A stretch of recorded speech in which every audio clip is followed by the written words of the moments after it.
Assalamualaikum warahmatullahi wabarakatuh. Perkenalkan nama saya Anu Moralia dengan NPM 22810188.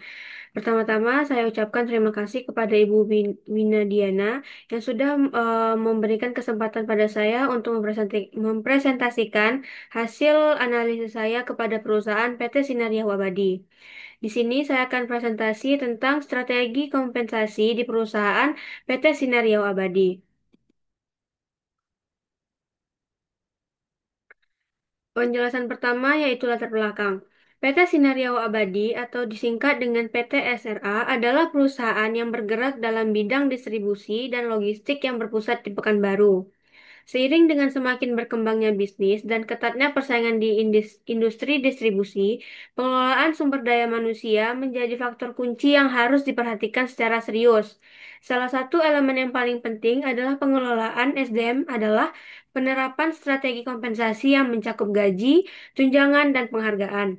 Strategi kompensasi yang efektif tidak hanya berfungsi sebagai balas jasa atas kontribusi karyawan, tetapi juga berperan besar dalam menjaga motivasi, meningkatkan loyalitas, dan mempertahankan karyawan yang berpotensi.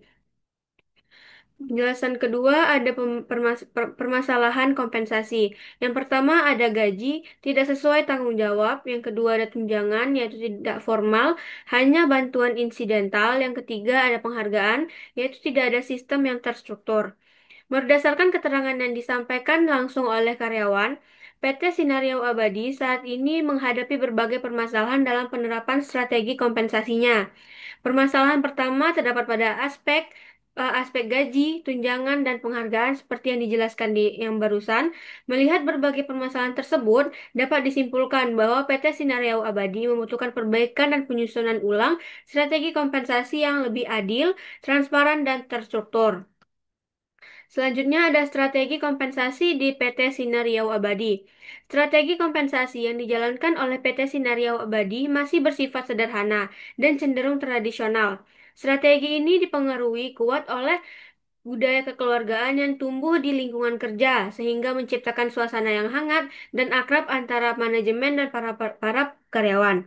Dalam praktiknya, gaji pokok diberikan secara relatif seragam kepada seluruh karyawan dengan penyesuaian tertentu untuk mereka yang menduduki posisi jabatan atau memiliki tanggung jawab tambahan.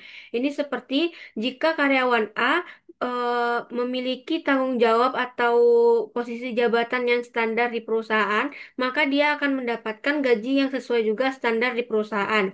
Dan jika dia memiliki posisi jabatan yang lebih tinggi atau memiliki tanggung jawab yang lebih tinggi, yang lebih banyak, maka dia akan mendapatkan gaji gaji tambahan yang lebih tinggi daripada karyawan B tadi, karyawan A tadi.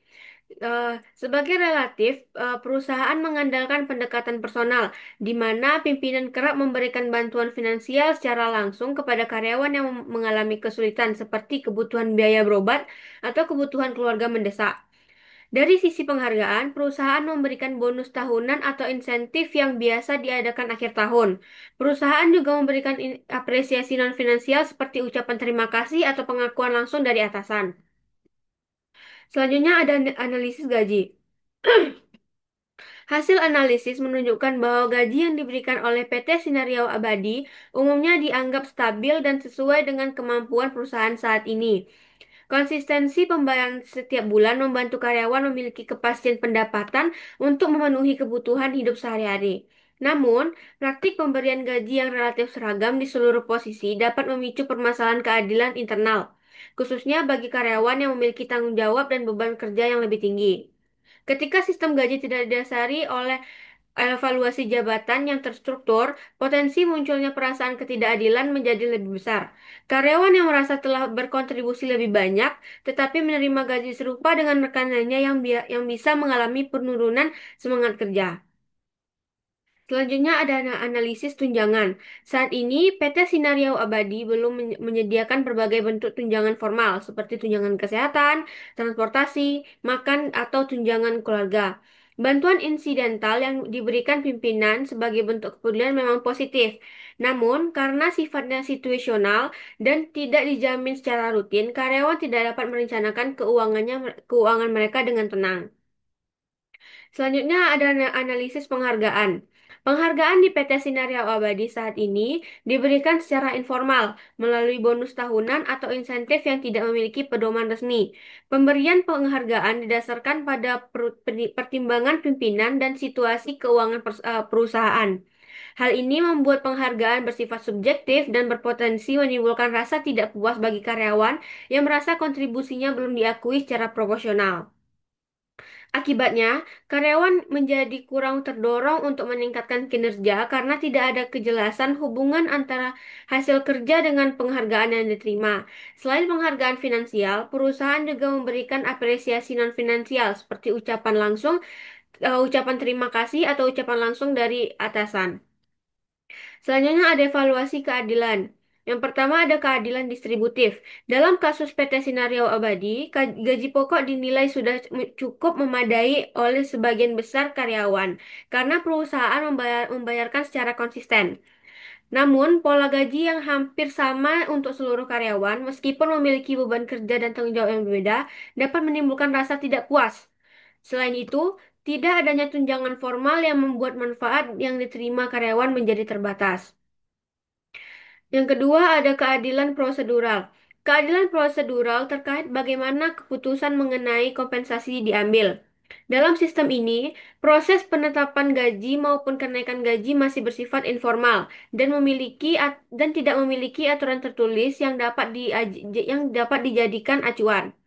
Proses kenaikan gaji yang bergantung pada loyalitas dan kondisi keuangan perusahaan, meski terkesan fleksibel, juga berpotensi menimbulkan ketidakjelasan. Perusahaan sebaiknya menerapkan evaluasi kinerja yang terstruktur, di mana setiap karyawan dinilai berdasarkan indikator yang jelas dan transparan untuk meningkatkan kepercayaan karyawan terhadap sistem manajemen. Selanjutnya ada saran perbaikan menggunakan teori motivasi. Yang pertama ada teori ekuitas. Menurut Robbins dan Judge, teori ekuitas menyatakan karyawan akan merasa termotivasi ketika mereka memiliki rasio antara input dan output. Input ini bagaimana kinerja mereka yang diterima oleh perusahaan dan output itu seperti bagaimana perusahaan menggaji kinerja mereka yang sudah mereka lebihkan. Ketika karyawan merasa diperlakukan tidak adil, akan muncul rasa tidak puas yang bisa menurunkan produktivitas. Saran perbaikannya, yang pertama ada menyusun sistem evaluasi yang jelas, yang kedua ada membuat kriteria pemberian penghargaan yang transparan. Yang kedua ada teori ekspektasi. Menurut Lutanz, teori ekspektasi menyatakan bahwa motivasi karyawan tergantung pada keyakinan mereka bahwa usaha yang dilakukan dan akan menghasilkan kinerja yang baik. Dan kinerja tersebut akan diikuti oleh penghargaan yang diinginkan karyawan tersebut. Sarannya, merancang jalur karir yang jelas. Yang kedua, menjelaskan hubungan antara pencapaian kinerja dan kompensasi. Yang ketiga, ada memberikan informasi terbuka mengenai target dan standar yang harus dicapai. Yang kedua, selanjutnya ada rancangan struktur kompensasi yang direvisi dengan pembenaran. Yang pertama ada struktur gaji. Melakukan analisis jabatan untuk memetakan tingkat kesulitan, tanggung jawab, dan resiko tiap posisi karyawan. Yang kedua ada menetapkan skala gaji yang kompetitif dan sesuai dengan standar industri. Yang ketiga ada membuat prosedur kenaikan gaji tahunan berbasis evaluasi kinerja. Yang kedua, rancangan tunjangan, yaitu memberikan tunjangan kesehatan BPJS untuk menjamin keamanan finansial karyawan. Yang kedua, ada menyediakan tunjangan transportasi dan makan harian. Dan yang ketiga, memberikan tunjangan komunikasi seperti pulsa atau paket data bagi karyawan yang memerlukan. Selanjutnya ada insentif dan bonus. Menyusun program insentif berbasis kinerja bulanan atau kuartalan. Yang kedua ada menetapkan bonus tahunan yang berdasarkan pencapaian individu dan perusahaan. Dan yang ketiga memberikan bonus loyalitas untuk karyawan dengan masa kerja di atas 5 tahun. Selanjutnya ada penghargaan non-finansial. Yang pertama ada membuat program Employee of the Month sebagai bentuk apresiasi karyawan berprestasi. Yang kedua ada memberikan kesempatan promosi bagi karyawan yang memiliki kinerja konsisten baik. Yang ketiga ada menyediakan fleksibilitas jam kerja bagi karyawan yang memiliki kondisi atau kebutuhan keluarga khusus. Rancangan kompensasi baru ini diharapkan mampu meningkatkan keadilan distributif dan prosedural sehingga memperkuat kepercayaan dan motivasi karyawan. Struktur gaji yang lebih jelas membantu karyawan memahami kaitan antara kinerja dengan kompensasi yang akan mereka terima. Secara keseluruhan, revisi ini tidak hanya akan meningkatkan kepuasan kerja karyawan, tetapi juga mendukung perusahaan untuk mempertahankan SDM yang berkualitas tinggi, yang pada akhirnya mendorong pencapaian tujuan bisnis jangka panjang. Terakhir, ada kesimpulan, PT Sinario Abadi memiliki fondasi hubungan kerja yang baik melalui pendekatan kekeluargaan. Namun, untuk mendukung pertumbuhan yang lebih profesional dan kompetitif, perusahaan perlu memperbaiki dan menyusun ulang strategi kompensasi yang lebih formal dan terstruktur. Berdasarkan analisis gaji, tunjangan dan penghargaan, serta evaluasi keadilan distributif dan prosedural, diperoleh kesimpulan bahwa strategi kompensasi yang baru harus didasarkan pada teori ekuitas dan teori ekspektasi. Dengan demikian, karyawan akan merasa dihargai secara adil dan termotivasi untuk memberikan kinerja yang terbaik. Selanjutnya, melalui struktur kompensasi yang direvisi, PT Sinariau Abadi diharapkan dapat menciptakan lingkungan kerja yang lebih adil, transparan, dan kondusif. Hal ini penting untuk mendukung keberlangsungan usaha, meningkatkan produktivitas, serta menjaga loyalitas karyawan dalam jangka panjang. Baik, saya akhiri. Bila ada kurang, mohon maaf. Eh, saya akhiri. Assalamualaikum warahmatullahi wabarakatuh.